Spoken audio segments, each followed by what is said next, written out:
اللهم صل وسلم وبارك عليه اللهم صل وسلم وبارك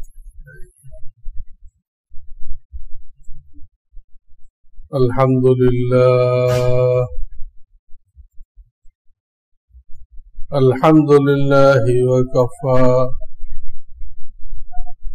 وسلام على عباده الذين اصطفى أما بعد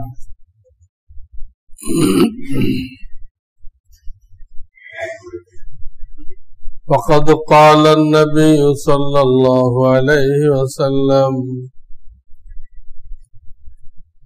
إن لكل قوم عيدا وهذا عيدنا أو كما قال عليه الصلاة والسلام बुजुर्गान मोहतरम एक मास रोजा रखार परे नगद किछु खुशी आनंद एर जन्य आल्लाह रब्बुल आलामीन এই ঈদ রেখেছেন আসল খুশি তো জান্নাতে যে জান্নাতের নাম হলো জান্নাতুর রায়্যান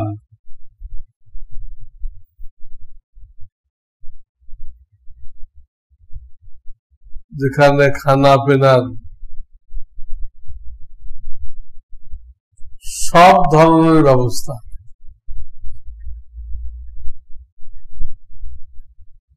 যা খাইতে যাবে তাই হাজির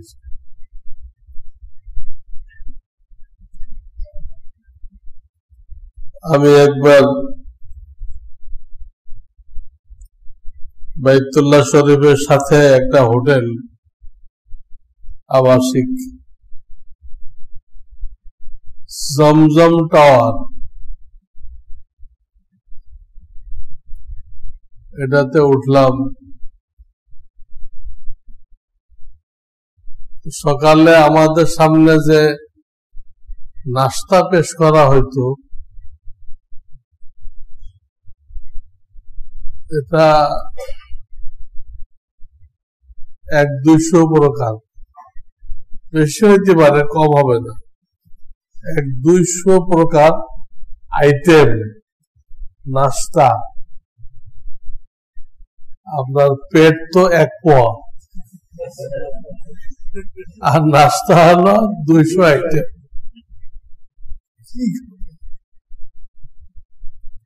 ওইখান থেকে ওইখান থেকে চাইকে দেখা এটা একটা নমুনা আসল বাস্তব তো আল্লাহ পেশ করবেন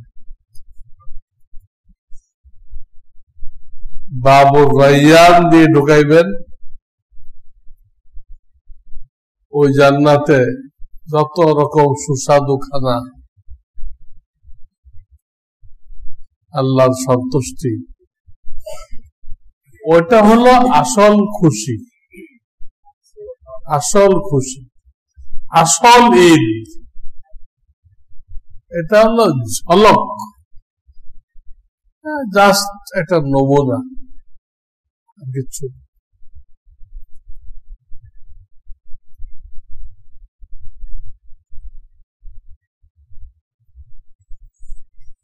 প্রথম কথা এই দিনের কিছু করণীয় আছে যেমন গোসল করা উত্তম লেবাস পরিধান করা নতুনের কোনো হাদিস নেই অনেকে তো তার পরিবারের কুল আইটেম নতুন করে ফেলে ফ্রিজ থেকে আরম্ভ করে হ্যাঁ সবকিছু নতুন অথচ লেবাস পোশাক যেটা এটা ওদের নতুন পড়তে হবে এর কোন হাদিস নেই। আচ্ছা, আহসানা মা এজিদু, তোমার কাছে যে কটা সেট আছে এর মধ্যে যেটা উত্তম ওটা পরে আসো, এই আছে উত্তম। কয়েকটা থাকলে একটা উত্তম হবে। তাই বলে আড়ঙের রেশমেরটা পরা যাবে না, হারাম। রেশম এবং স্বর্ণ দুনিয়াতে পুরুষের জন্য হারাম, বেহেশতে আল্লাহ পরাবেন,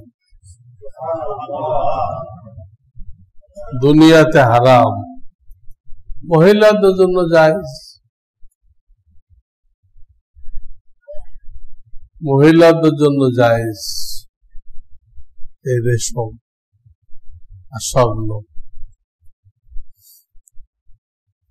পুরুষদের জন্য এতটুকু সুযোগ রাখা হয়েছে, দাঁত যদি কারো নষ্ট হয়ে যায় ওটা স্বর্ণ দিয়ে বাধাই করতে পারে,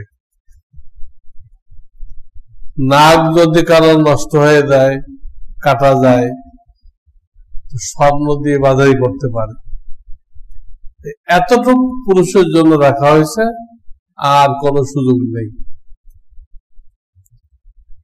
আর রূপা 4 আনা বরাবর এর আংটি পরতে পারবে, এর বেশি রূপা পরার অনুমতি নেই। এই লেবাস পরে আসতে হবে এবং খেয়াল রাখতে হবে লেবাস যেন আমাদের টাকনোর উপরে থাকে। অনেকে সাজসজ্জা করতে যায় টাকনুর নিচে দেয়। আরব দেশের থেকে কিছু ভাই আসে, ওখানে তো রোড সাফ করে, আর দেশে যখন আসে এরকম জুব্বা লাগায়, সব হুজুররা ফেল। হুজুররা তো টাকনুর উপরে পড়ে, আরো জমিন থেকে আরো 1 বিঘে বেশি। এই হাসাইতে হাসাইতে আসে, কঠিন গুনাহ। পুরুষ হয়ে টাকনুর নিচে একমাত্র মোজা ছাড়া কোন লেবাস পরা হারাম। আল্লাহ তাআলা তার দিকে তাকাবেন না, তার গুনাহ খাতা মাফ করবেন না, তাকে গুনাহ থেকে পবিত্র করবেন না। খেয়াল রাখতে হবে। এই দিনে মিসওয়াক করা এটা একটা সুন্নত। এই দিনে ঈদ পড়ে ঘরে ফেরার আগ পর্যন্ত ইশরাক বা চাষ পড়ার অনুমতি নেই। ঈদ পড়ে ঘরে ফিরলেন তখন আপনি চাষ পড়তে পারেন। এর আগে 3 সুন্নত হয়, ঘরে পড়লেন মাকরু, ঈদের নামাজের জায়গায় এসে পড়লেন মাকরু, ঈদের নামাজ শেষ করে ওই জায়গায় পড়লেন মাকরু। সব গুনাহ, সব। যে চাষ এত বড় ইবাদত, একটা হজের সব, উমরার সব পাওয়া যায়, সেটা আজকে নিষেধ। নিষেধ মানে এই নির্দিষ্ট সময় পর্যন্ত নিষেধ। ঘরে পড়েন, ঈদ শেষ করে ঘরে যাই পড়েন। আর ঈদের ময়দানে যখন আপনি আসবেন তো আস্তে আস্তে তাকবীর দিতে দিতে আসবেন।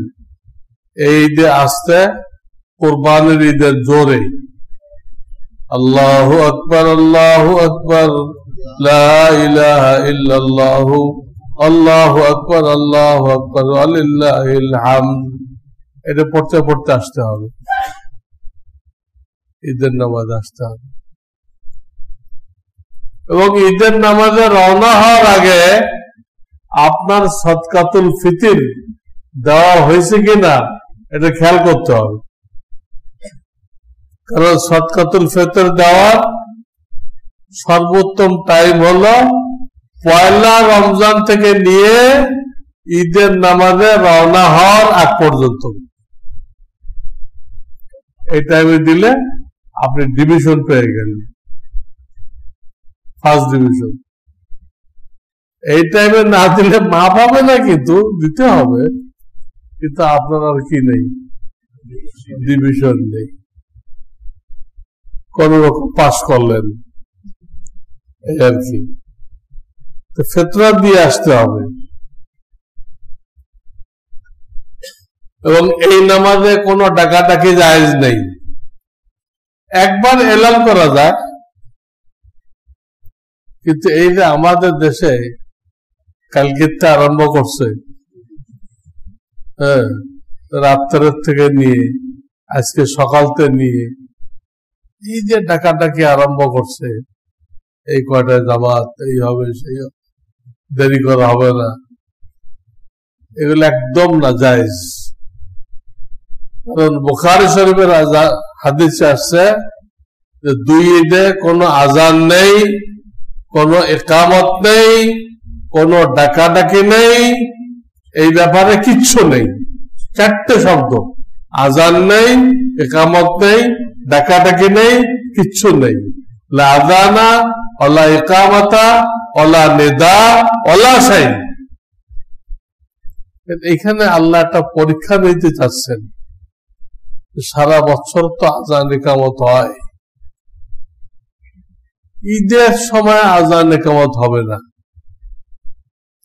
দেখি আমার কোন কোন বান্দা জামাত ধরতে পারে, এর একটা পরীক্ষা নিতে চাইছেন আল্লাহ, এই জন্য এগুলো নিষেধ করছে। তো মানুষ তো হাদিস কোরআন জানে না, ওই খামখেয়ালি, ইমাম সাহেবও জানে না, মুয়াজ্জিনও জানে না, কমিটিও জানে না, খতিবও জানে না, সব এক অবস্থা। খুব এলান হয়েছে। আমি এখন আসলাম মোহাম্মদপুর থেকে, কত এলান শুনলাম, সব জাহালাত, কোরআন সুন্নাহ বিরোধী কাজ, এগুলোর ক্ষতি আছে। মানুষ যখন বারবার কোরআন সুন্নাহ বিরোধী কাজ করে, তো হেদায়েত থেকে মাহরুম হয়ে যেতে পারে। সে হেদায়েত থেকে কি হতে পারে? বারবার রাসূলের সুন্নতের সাথে সংঘর্ষ করা, টকরাও দেওয়া, কঠিন জিনিস। এটা করা যাবে না। ঈদের নামাজে মুখতাসার বয়ান হইতে পারে,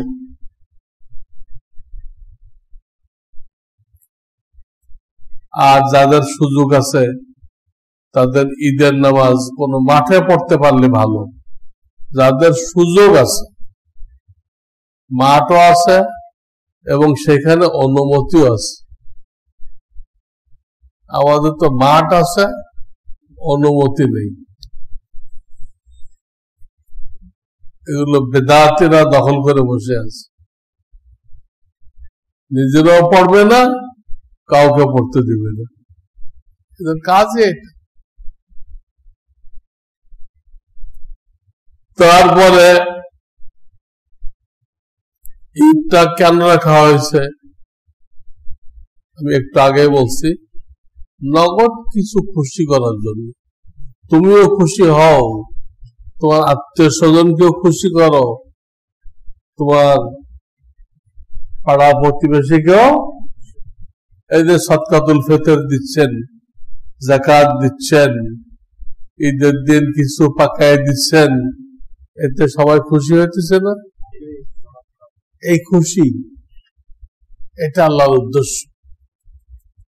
এবং নিজেও খুশি প্রকাশ করা, ঈদের দিন নিজেও খুশি প্রকাশ করা সুন্নত। আপনি যদি মন মরা হয়ে থাকেন, কি এক ঝামেলা আসলো, সে বলতেছে আবার এই করো সেই করো, লোকজনকে খাওয়াও, সে খুব বিরক্ত। এটা তার ইমানের ক্ষতি হবে। এই যে তৌফিক অনুযায়ী আপনাকে ধার কর্জ করতে বলা হয় নাই, তৌফিক অনুযায়ী আপনি নিজেও কিছু খান, আত্মীয় স্বজন কিছু খেলাম, মস্ত বড় সুন্নত। ইসলাম কোন নিষ্ঠুর ধর্ম না, এর কোন রসকস নেই। এর মধ্যে আল্লাহ তাআলা জায়েজ খুশি, জায়েজ বিনোদন রাখছেন। যেমন ঈদ, এটা বিনোদন। এই যে দুটো ঈদ আমরা করি, বিনোদন না?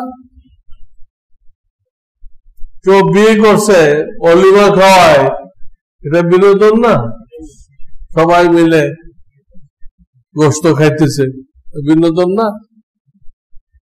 কাউকে আল্লাহ সন্তান দান করছেন, সে আকিকা খাওয়াই দিছে, এটা বিনোদন না? হ্যাঁ, তালাশ করে দেখেন। ও বিনোদন শরিয়াতের গণ্ডির মধ্যে থেকে আল্লাহ তাআলা বৈধ করে দিছে।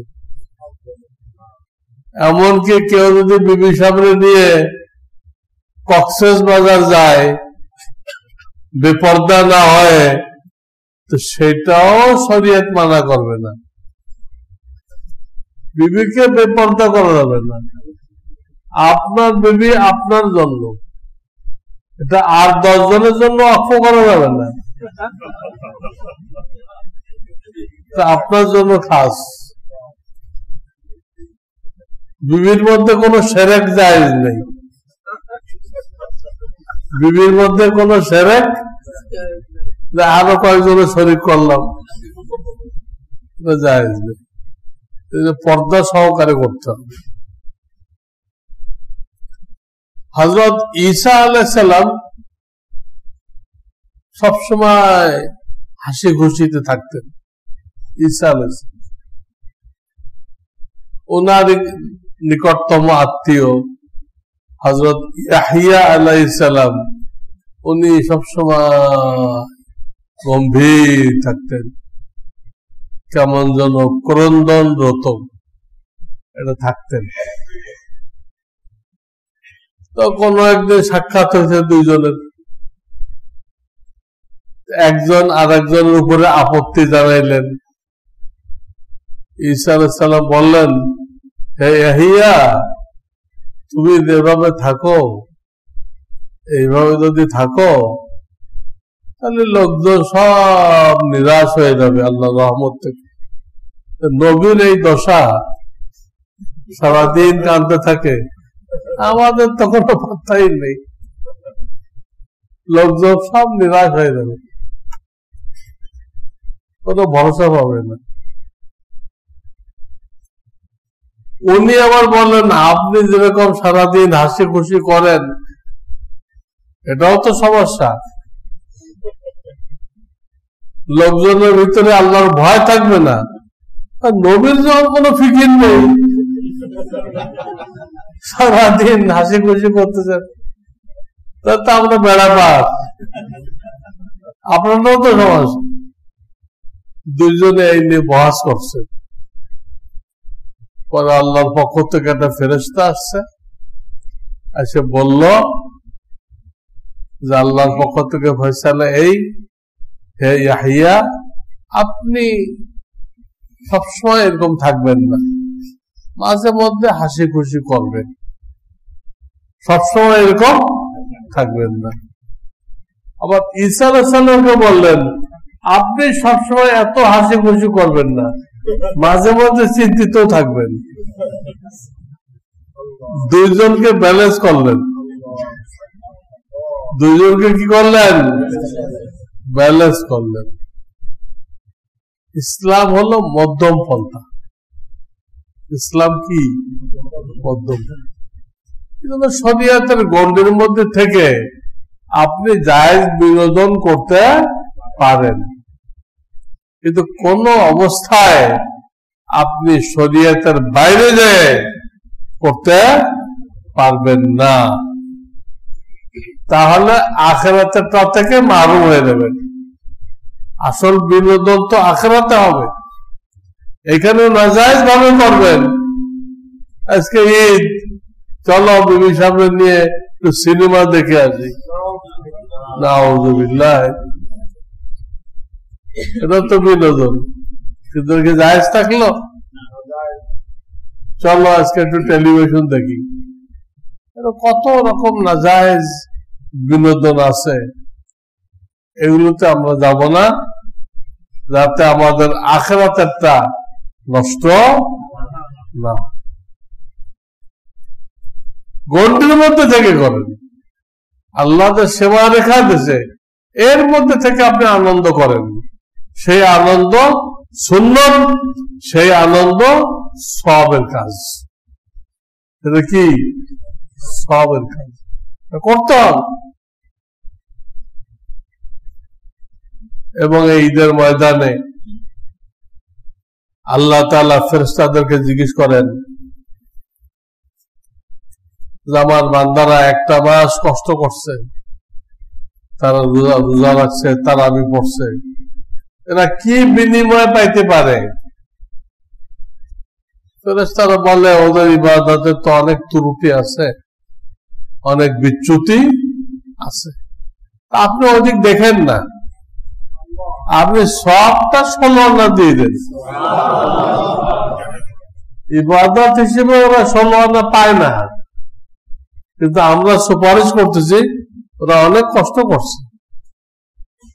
এই প্রচন্ড গরমের দিনে এত লম্বা রোজা তারা রাখছে, এই জন্য ফেরেশতারা আমাদের পক্ষে সুপারিশ করে ত্রুটি বিচ্যুতি আপনি মাফ করে দেন, দিয়ে সবটা কি করেন 16 আনা দেন, পরিপূর্ণ দেন। তখন আল্লাহ তাআলা ফেরেশতাদেরকে সাক্ষী রেখে কসম খান। কসমের মধ্যে 5টা শব্দ আছে, ইজ্জতি ওয়া জালালি ওয়া কারামি ওয়া উলুবি ওয়া ইরতিফা'i মাকানি। কটা কসম হলো? ইজ্জতি, আমার ইজ্জতের কসম, জালালি, আমার যে জালালাতে শান, বিরাট মর্যাদা, সেই মর্যাদার কসম, অকারামি, আমার যে দয়া মায়া, আল্লাহর দয়া মায়ার 1 ভাগ দুনিয়ায় দিছে। কয় ভাগ? তাই আমরা কত মহব্বত করি, জীবজন্তুরও মহব্বত করে। বাঘা সুন্দরবনের বাঘ তার বাচ্চার উপরে মহব্বত করে, ওই 1 ভাগ। কিন্তু আল্লাহ হাসরের ময়দানে মুমিনকে যে মহব্বত করবেন পুরো 100 ভাগ দিয়ে, 100 ভাগ দিয়ে মহব্বত করবেন। তো এটা আল্লাহর মহব্বত, সেটাই বলতে অকারামি, আমার মহব্বতের কসম, আমি যে তোমাদেরকে মহব্বত করি ওটার কসম। আর আমার উঁচু মর্তবার কসম, ও ইরতিফা'i মাকানি, আর আমার মাকাম পজিশন অনেক উঁচা, সবার উঁচা, সবার ঊর্ধ্বে, সেটার কসম। কটা কসম হলো? 5টা কসম হলো। 5টা কসম খেয়ে ফেরেশতাদেরকে বলেন শুনে রাখো, লা উজিবান্নাহুম, আজকে তারা আমার কাছে যা চায় আমি তাদেরকে দিব। ফেরেশতাদের সাক্ষী রেখে আল্লাহ ঘোষণা করতেছেন, ওয়াদা করতেছেন, আল্লাহর উপরে কোনো কিছু ওয়াজিব না, কিন্তু তিনি নিজেই ওয়াজিব করে নেন, আমি এটা করবই, ওয়াজিব করে নেন। তারপরে বলেন ইরজিউ কদ গফারতু লাকুম, ঈদের নামাজ পড়ে তোমরা বাড়ি ফিরে যাও, আমি তোমাদের মাগফিরাত লিখে দিচ্ছি, তোমাদের সবাইকে মাফ করে দিচ্ছি। অবাদদালতু সাইয়্যাতিকুম হাসানাত, আর তোমাদের গুনাহগুলোকে নেকির দ্বারা পরিবর্তন করে দিচ্ছে। গুনাহ নেকি হয়ে যায়, আপনি কল্পনা করতে পারবেন? আপনারা আমল করছেন গলত, সব পাইতে পারেন না, উল্টা আযাব হওয়া দরকার। আল্লাহ সব গলত আমলগুলো নেকির দ্বারা কি করবেন? সওয়াবের দ্বারা পরিবর্তন করে দিবেন। তাই বলতেছে ইরজিউ, বাড়ি ফিরে যাও, কদ গফারতু লাকুম, তোমাদেরকে মাফ করে দিছি, ওয়াবাদদালতু সাইয়্যাতিকুম হাসানাত, তোমাদের গুনাহগুলোকে নেকির দ্বারা পরিবর্তন করে দিছি। আল্লাহর দয়া, আল্লাহর দয়া। আল্লাহ তার আখেরি নবী মুহাম্মদ রাসূলুল্লাহ সাল্লাল্লাহু আলাইহি ওয়াসাল্লাম ওসিলায় এগুলো আমাদেরকে দিয়েছেন। এরপর হাদিসে আসছে ফায়ারজিউনা মাগফুরাল লাহুম, মুসাল্লিরা সব বাড়ি চলে যায়, তাদের গুনাহ মাফ হয়ে গেছে, গুনাহ মাফ হয়ে গেছে। এই দিনের ফজিলত। আর দু একটা মাসআলা আছে। খুতবার মধ্যে প্রায় খতিবরা তাকবীরে তাশরিক পড়ে, এর কোন দলিল আমি আজ পর্যন্ত পাইনি।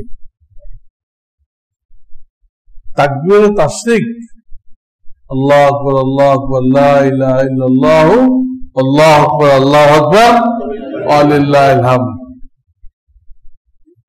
কেউ সই পড়ে কিনা, পড়তেও পারে, আমার এলেমে নেই। কি পড়তেছে? তাকবীরে তাশরিক পড়তেছে, ওই ফাঁকে ফাঁকে, খুতবার ফাঁকে ফাঁকে। কিন্তু কিতাবে আমরা যেটা পাই, ফতোয়ার কিতাবগুলোতে, সেটা এরকম না, সেটা এরকম না। সেটা হলো পয়লা খুতবার শুরুতে 9 বার শুধু আল্লাহু আকবার বলতে হবে, শুধু আল্লাহু আকবার, আল্লাহু আকবার, লা ইলাহা ইল্লাল্লাহ না, শুধু আল্লাহু আকবার। পয়লা খুতবার শেষে নেই, তাকবীর নেই। দ্বিতীয় খুতবার শুরুতে 7 বার পড়তে হবে, আর শেষে 14 বার পড়তে হবে। এটা কিতাবে পাই, কিন্তু কোত্থেকে কিভাবে যে এই জিনিসটা চালু হয়ে গেল,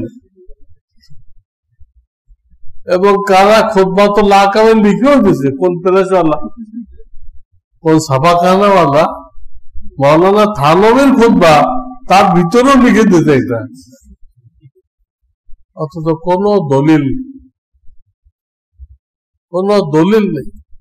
রাজধানী মানে তো দেশের সবচেয়ে দামি জায়গা, সেখানে খতিবদের জরিপ করে 100 জনের মধ্যে 99 জন খতিব এটা জানে না, তারা উল্টাটা চালাইছে।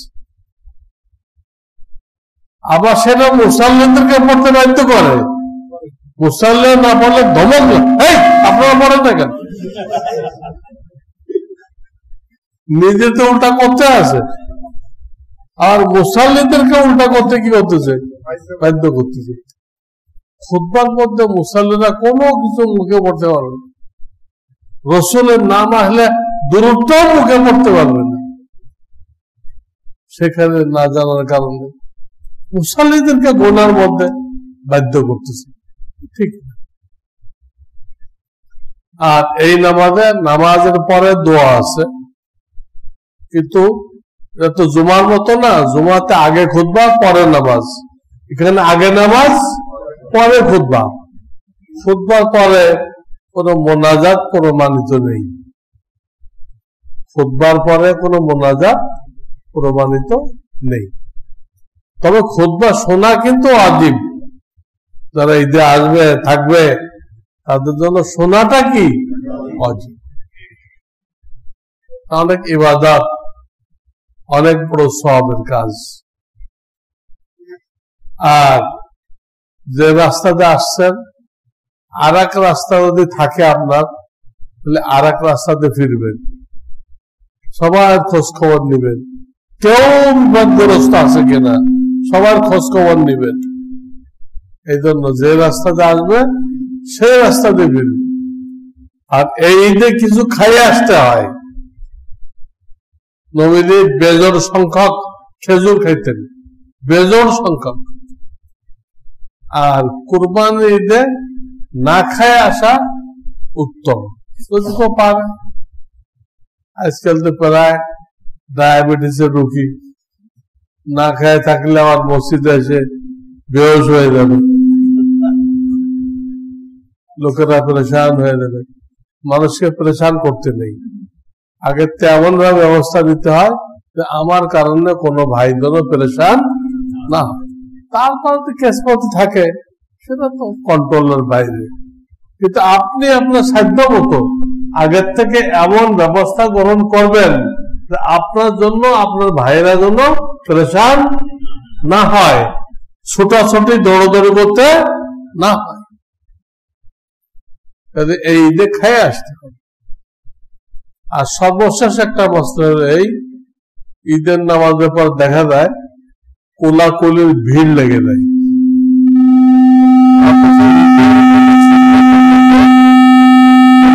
নেই ঈদের সুন্নত মধ্যে কি নেই? কোলাকুলি নেই। এটা হলো সাক্ষাতের সুন্নত। কোন ভাইয়ের সাথে অনেকদিন পরে সাক্ষাৎ হলে ওর সাথে সালাম মুসাফা করে কোলাকুলি করেন। দুজন ডাইন গলা একবার লাগান। আমার হাতের দিক চান, প্রত্যেকে ডাইন গলা কয়বার লাগাবেন? একবার লাগাবেন। বুকও না আর পেট তো নাই,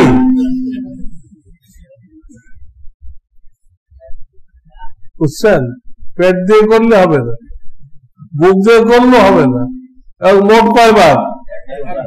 একবার। কাজে যদি ঈদের আগে দেখা হয়, ঈদের আগে করেন, যখন দেখা হয় করেন। এটাকে ঈদের সুন্নত মনে করবেন না, তাহলে গোনা হবে। হাতিকে ছাগল মনে করা যেরকম অন্যায়, সুন্নত না, সুন্নত মনে করা ওইরকম অন্যায়। এটা সাক্ষাতের সুন্নত। কথা বুঝে আসছে? এখন আমি নামাজের তরিকা বলতেছি, মুয়াজ্জিন সাহেব কই, আপনারা এর মধ্যে একটু চক্কর দিয়ে আসেন। আমি ঈদের নামাজের তরিকা বলতেছি, এরপরে নামাজ শুরু হয়ে যাবে।